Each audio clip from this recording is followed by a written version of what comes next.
GSB सेवा मंडल के president. तो सबसे पहले मेरा सवाल यही है कि यहाँ पर इस गणपति के दर्शन के लिए सबसे ज़्यादा भीड़ क्यों और कैसे आ रही है? गणपति बप्पा मोरया। जीएसबी सेवा मंडल की तरफ से सभी गणेश भक्तों का स्वागत करते हैं। आज आप देख रहे हो 5वां दिन है गणपति का और हमारा विसर्जन का दिन भी है। और इस वक्त गणपति बप्पा, जीएसबी गणपति बप्पा जो कहते हैं, आपने सुना होगा, ये इनको कहते हैं नवसाला पावणारा विश्वाचा राजा। इसका मतलब ये होता है जो मन्नत पूरी करने वाला, इच्छा पूर्ति, जो आपकी इच्छा पूरी करता है, उसको ब्लेसिंग देने वाला गणपति बप्पा। तो इसी वजह से काफ़ी सालों से काफ़ी लोग यहाँ पे आते रहे।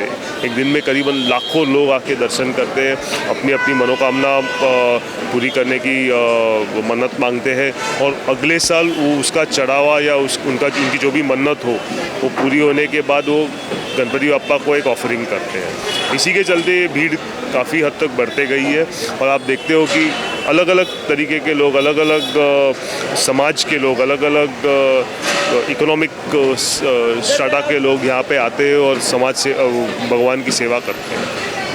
मैं देख ही रही हूँ, एक्चुअली मुझे हर प्रकार के लोग यहाँ पर दिख रहे हैं जो दर्शन करने आए हुए हैं। मुझे ये जानना है कि यहाँ के बप्पा की क्या खास बात है और उनके अटायर, उनके ऊपर जो गोल्ड हम देख सकते हैं, उसके बारे में मुझे जानना है। सबसे खास बात यह है कि बप्पा का जो श्रृंगार है वो सोने और चांदी से किया गया। ये सोना और चांदी सभी भक्तजनों ने उनकी मन्नत पूरी होने पे उपसा हुआ है। तो ऐसे नहीं है कि हमारे कमेटी ने कुछ बनाया हुआ है, किसी भक्तगण ने जो मन्नत मांगी थी उसका चढ़ावे के हिसाब से वो बना हुआ है। वैसे ही सबसे इम्पॉर्टेंट चीज़ ये होता है कि ये पूरे पंडाल में सिर्फ पूजा पाठ पठन यही होता है। सुबह 7 बजे से हवन चालू होते हैं जो 7 से 11 बजे तक होते हैं। उसी वक्त तुलादान चालू होता है, जो मन्नत मांगते हैं उसी उनके बॉडी वेट के हिसाब से तुला दी जाती है, जैसे कि नारियल, चावल, गुड़, शक्कर, इन सब पदार्थों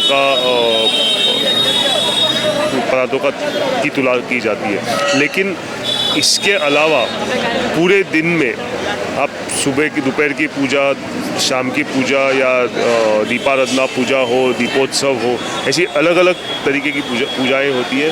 और आप देखोगे इन 5 दिनों में ऑलरेडी अभी विसर्जन के लिए और 4 घंटे बाकी है और 80,000 पूजाएं हो चुकी हैं। 5 दिनों में 80,000 पूजाएं और 30,000 हवन, ये मुझे नहीं लगता कोई मंदिर में भी होता हो। तो इसको जो पूरा शास्त्र इसमें जुड़ा हुआ है और हम मानते हैं कि ये रिलीजियस बिलीफ जो है, इस रिलीजियस बिलीफ के चलते हम इस जगह को एक मंदिर, एक ओपन ग्राउंड को एक मंदिर में कन्वर्ट कर देते हैं। जैसे कि मैंने देखा क्राउड काफ़ी तादाद में यहाँ आ रहा है, लेकिन इस बार क्राउड मैनेजमेंट काफ़ी अच्छे से किया गया है, ट्रैफिक मैनेजमेंट काफ़ी अच्छे से किया गया है और काफ़ी कुछ डिजिटल हो गया है। उस पर आपका क्या कहना है? हमारे कमेटी और हमारे जो मेंबर्स हैं वो काफ़ी मतलब बहुत सारे मेंबर्स ऐसे सुशिक्षित परिवार से आते हैं जो बहुत कंपनीज़ में काम करते हैं। तो हम व्यवस्था करने में, जो प्रयोजन करने में काफ़ी सक्रिय है और हम प्रोएक्टिवली उसमें काम करते हैं। और वो काम ऐसे किया जाता है, हम 4 महीने पहले से इसका काम करते हैं और इसमें 54 डिपार्टमेंट्स हैं हमारे कमिटीज़ में। जैसे कि मैं मीडिया, मार्केटिंग, इंश्योरेंस, जैसे 3-4 चीज़ों में हैंडल करता हूँ। जैसे बाकी लोग अन्नदान हो या तो फिर चप्पल स्टॉल हो या अलग अलग डिपार्टमेंट्स है। 54 डिपार्टमेंट्स पूरे हैंडल किए जाते हैं और ये 54 डिपार्टमेंट के वॉलंटियर्स होते हैं, ये 54 डिपार्टमेंट के वॉलंटियर हेड्स होते हैं और ये 4 महीने से इस तैयारी में लगे रहते हैं, जो हर चीज़ एक थ्रेडबेयर बेसिस पे डिस्कस की जाती है, रियल टाइम बेसिस पे डिस्कस की जाती है। उसका जो इतना डेटा गैदर हो चुका था, हम पहले फिजिकल रिसीट करते थे, अभी हमने पिछले 3 सालों से complete online digital presence acquire किया हुआ है, जबकि ये हमारा हर एक डोनेशन ऑनलाइन होता है, एक्सेप्ट फॉर जो भगवान के सामने जो हुंडी रखते हैं, जहाँ पे दान पेटी होती है, जहाँ पे लोग फिजिकल कैश डालते हैं, हम कोई कैश कलेक्शन नहीं करते। और जो डिजिटल कलेक्शन होता है उसकी रिसीट और उनका QR कोड भी हम ईमेल के द्वारा और व्हाट्सएप के द्वारा उन भक्तगणों को भेजते हैं।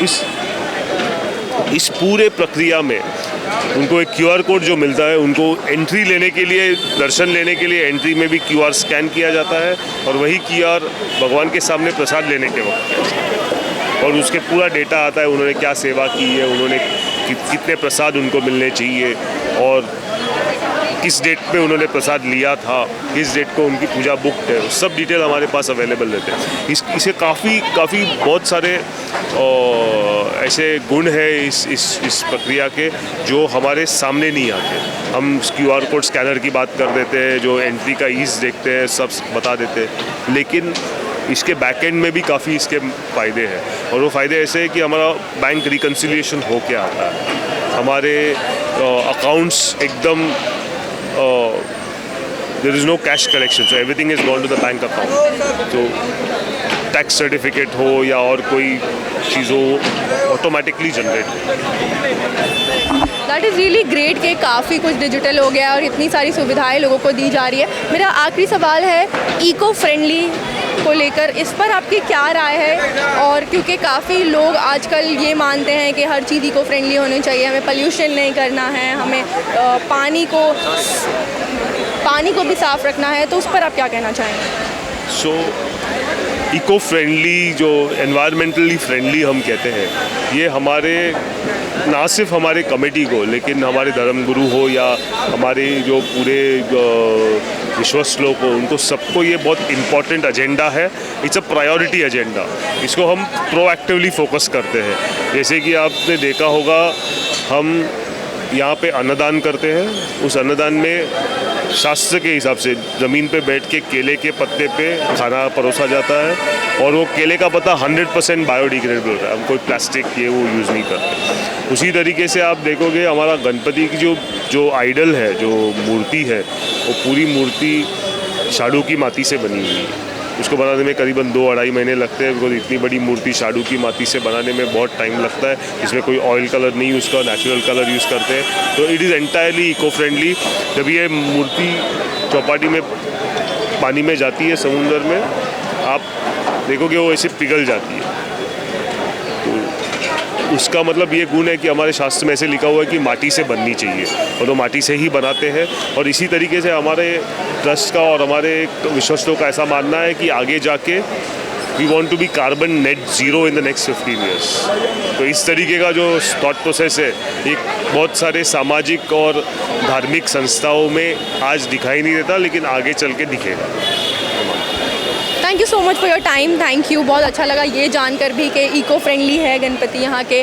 और सबसे अच्छी बात जो आपने बताई कि मुझे ये नहीं पता था कि ऐसे बड़े गणपति बप्पा भी बनाए जा सकते हैं जो इजीली पानी में डिज़ोल्व हो जाए, ये बिल्कुल आइडिया नहीं था। So I think we learn something very new. Thank you so much for your time.